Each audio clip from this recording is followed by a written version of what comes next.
Rome, the empire that conquered the known world, ruled for centuries and seemed absolutely unstoppable. Yet one day it crumbled into dust. How could the greatest superpower in history collapse so completely? Was it greed, corruption, invaders, or something far more shocking hiding in plain sight? Today we're uncovering the real reasons behind the fall of Rome, and trust me, they're not what you were taught in school. If you love uncovering hidden history, make sure to subscribe, like this video, and share it with friends so more people can discover these secrets. For centuries, Rome was the giant that no one believed could ever fall. Think about it.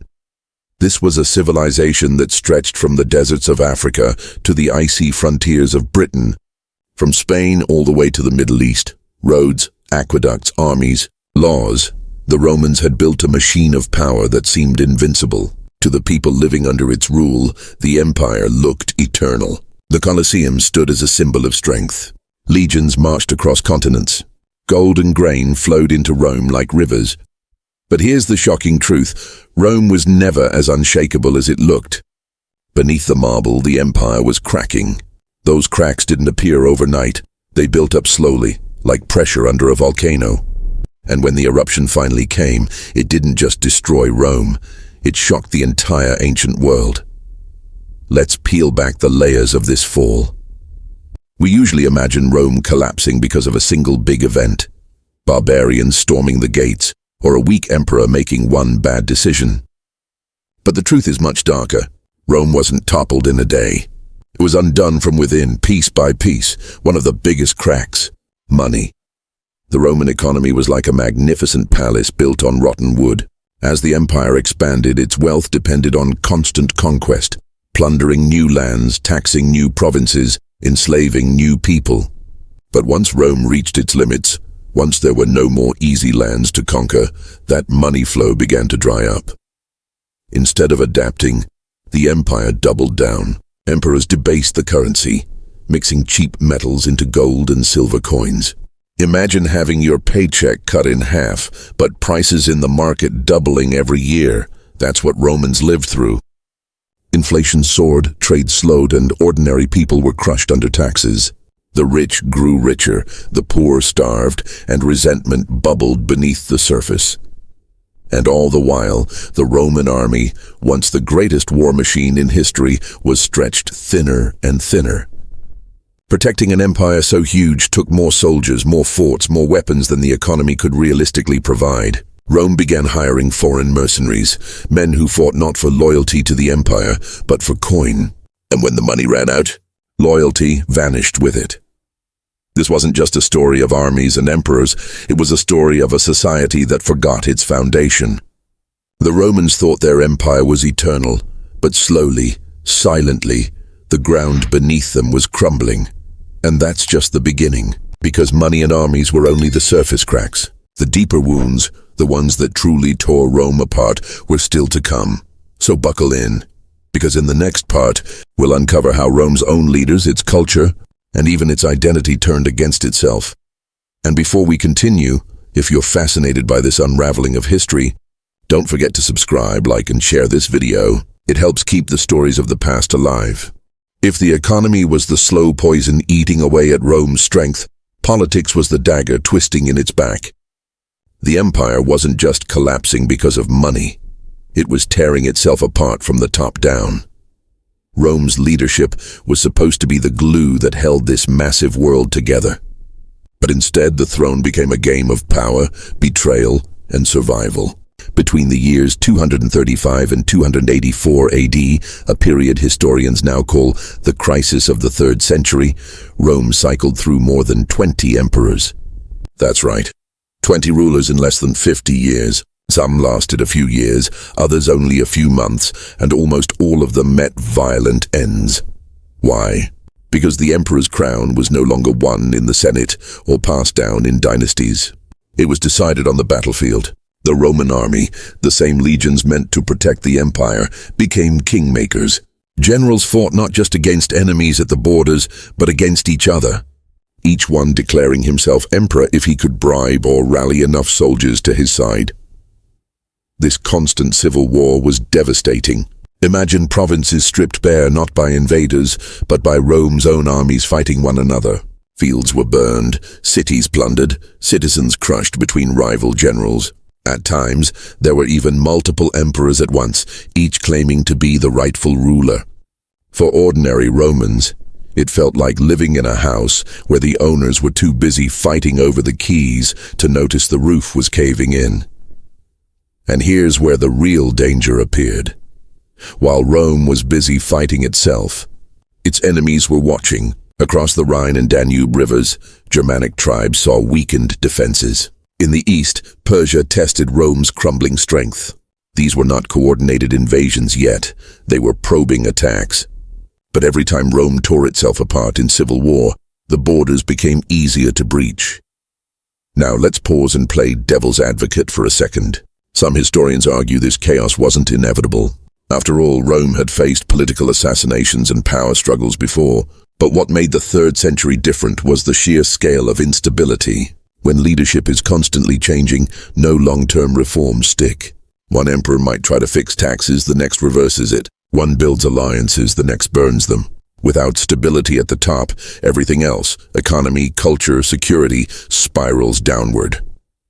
By the time Diocletian finally restored order in the late 200s, the damage had already been done. Rome had survived, yes, but it was no longer the unbreakable giant it once seemed. The cracks in leadership had spread so wide that the empire's very identity was beginning to fracture. And that identity crisis, the slow erosion of what it meant to be Roman, would prove just as deadly as any invading army. Rome wasn't just an empire of stone, swords, and soldiers. It was also an idea, a shared identity that tied together millions of people from dozens of different lands. To be Roman meant something powerful. It meant law, order, citizenship, and a sense of belonging to the greatest civilization the world had ever seen. But as the centuries rolled on, that glue began to weaken.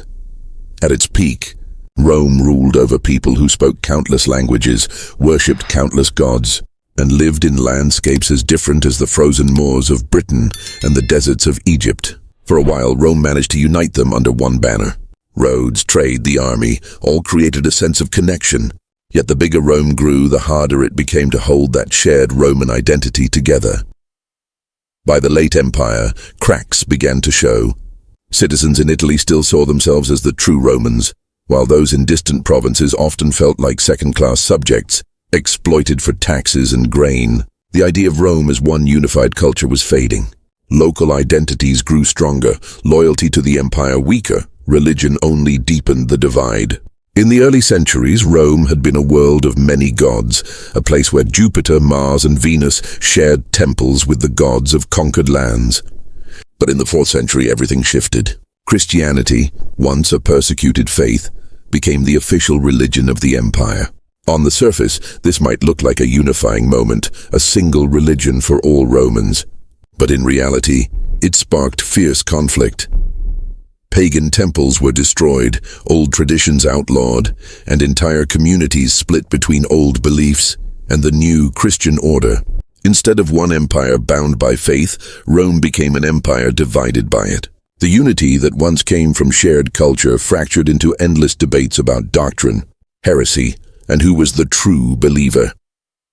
And while religion was reshaping Rome, something else was happening. The army itself, the symbol of Roman strength, was becoming less Roman.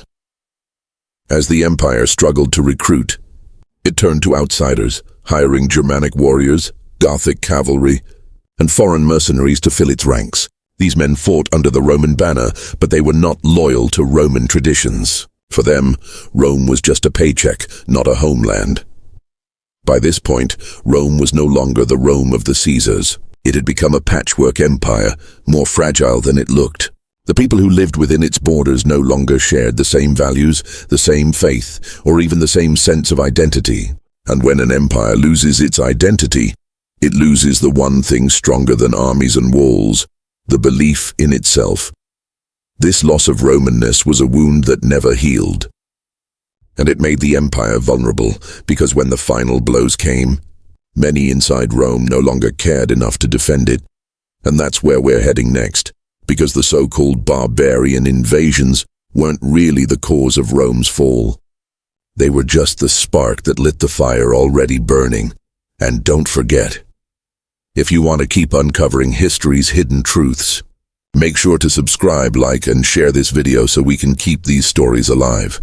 When most people picture the fall of Rome, one image dominates: wild-haired barbarians storming through city gates, torches in hand, bringing chaos to the eternal city. It's a dramatic picture, and it's partly true. But here's the twist. Those invasions weren't the cause of Rome's collapse. They were the final straw breaking the back of an empire already weakened from within. Let's rewind. For centuries, Rome had dealt with tribes on its borders: Germanic peoples, Goths, Vandals, Franks, and many others. Sometimes they fought, sometimes they traded. Sometimes Rome even recruited them into its armies. In fact, Rome had a long history of absorbing outsiders and turning them into Romans. That was one of its greatest strengths, but by the 4th and 5th centuries things were different. The empire's borders were overstretched, its armies filled with mercenaries who had little loyalty, and its leadership torn apart by constant rivalries. When waves of migrating tribes pressed into Roman lands, driven by hunger, climate shifts, and the rise of new powers like the Huns, Rome no longer had the unity or strength to absorb them as before. The Visigoths are the most famous example. Fleeing the ferocious Huns, they begged Rome for shelter and were allowed to settle inside the empire. But instead of being welcomed as allies, they were exploited, starved, mistreated, and cheated by corrupt Roman officials.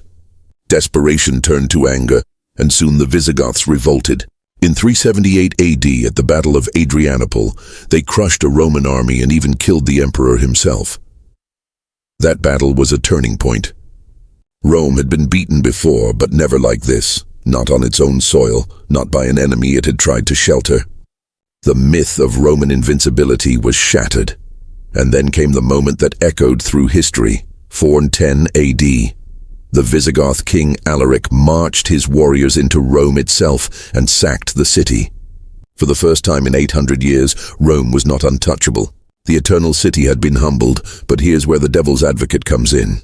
Was this really the end? Not exactly. Even after the sack of Rome, the empire staggered on for decades. The eastern half, known as Byzantium, survived for nearly 1,000 years more.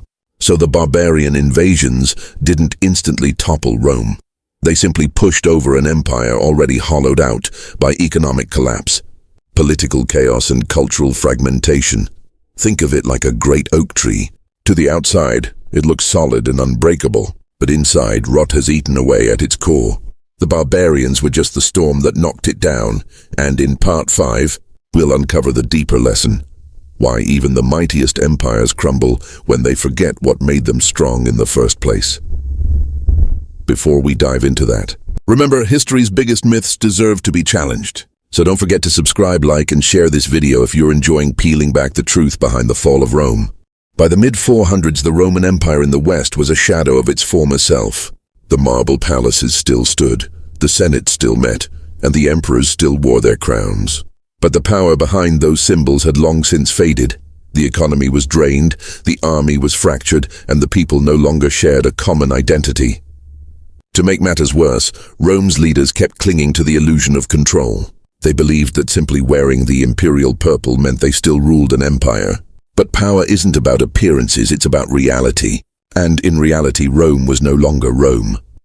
The final blow came in 476 AD.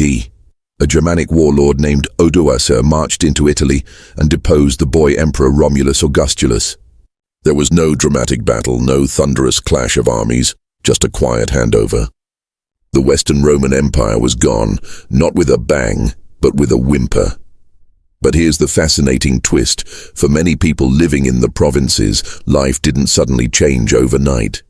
Farmers still tilled their fields, markets still opened. Local rulers stepped in where Rome had retreated. For them, the empire hadn't collapsed in a single moment. It had been crumbling slowly for generations. So what do we learn from the fall of Rome? That no empire, no matter how powerful, is invincible. Rome didn't fall because of one invasion or one bad ruler. It fell because of 1,000 small cuts, economic greed, political chaos, cultural division, and a loss of faith in its own identity. The barbarians were just the final push, and maybe that's the most haunting lesson. History doesn't usually end with one big explosion. It ends with silence, with power slipping away so gradually that people barely notice until it's gone. Rome thought it was eternal. Every empire does. And yet, the eternal city itself was humbled. Today, Rome's ruins still stand as a reminder. Walking through the broken arches of the Colosseum or the shattered columns of the Forum, you can still feel the weight of that question. How could something so powerful collapse so completely? The answer isn't just about Rome, it's about us. Every society carries the seeds of its own decline. The fall of Rome is more than history. It's a warning written in stone, so next time you hear someone say, "This empire will last forever," remember Rome. Nothing lasts forever. Not even the mightiest of giants. Rome thought it was eternal. For centuries it ruled with unmatched power, shaping laws, culture, and history itself. Yet in the end it crumbled, not with one great battle, but with 1,000 small fractures that no one stopped until it was too late. And maybe that's the true lesson. No empire, no matter how mighty, is truly unbreakable. The fall of Rome isn't just ancient history. It's a mirror, reflecting what can happen when power, unity, and identity slip away. So what do you think? Was Rome doomed from the start, or could it have been saved? Let me know in the comments. And if you want more stories that uncover the hidden truths of history, make sure to subscribe, like, and share this video. Together we'll keep bringing the past back to life.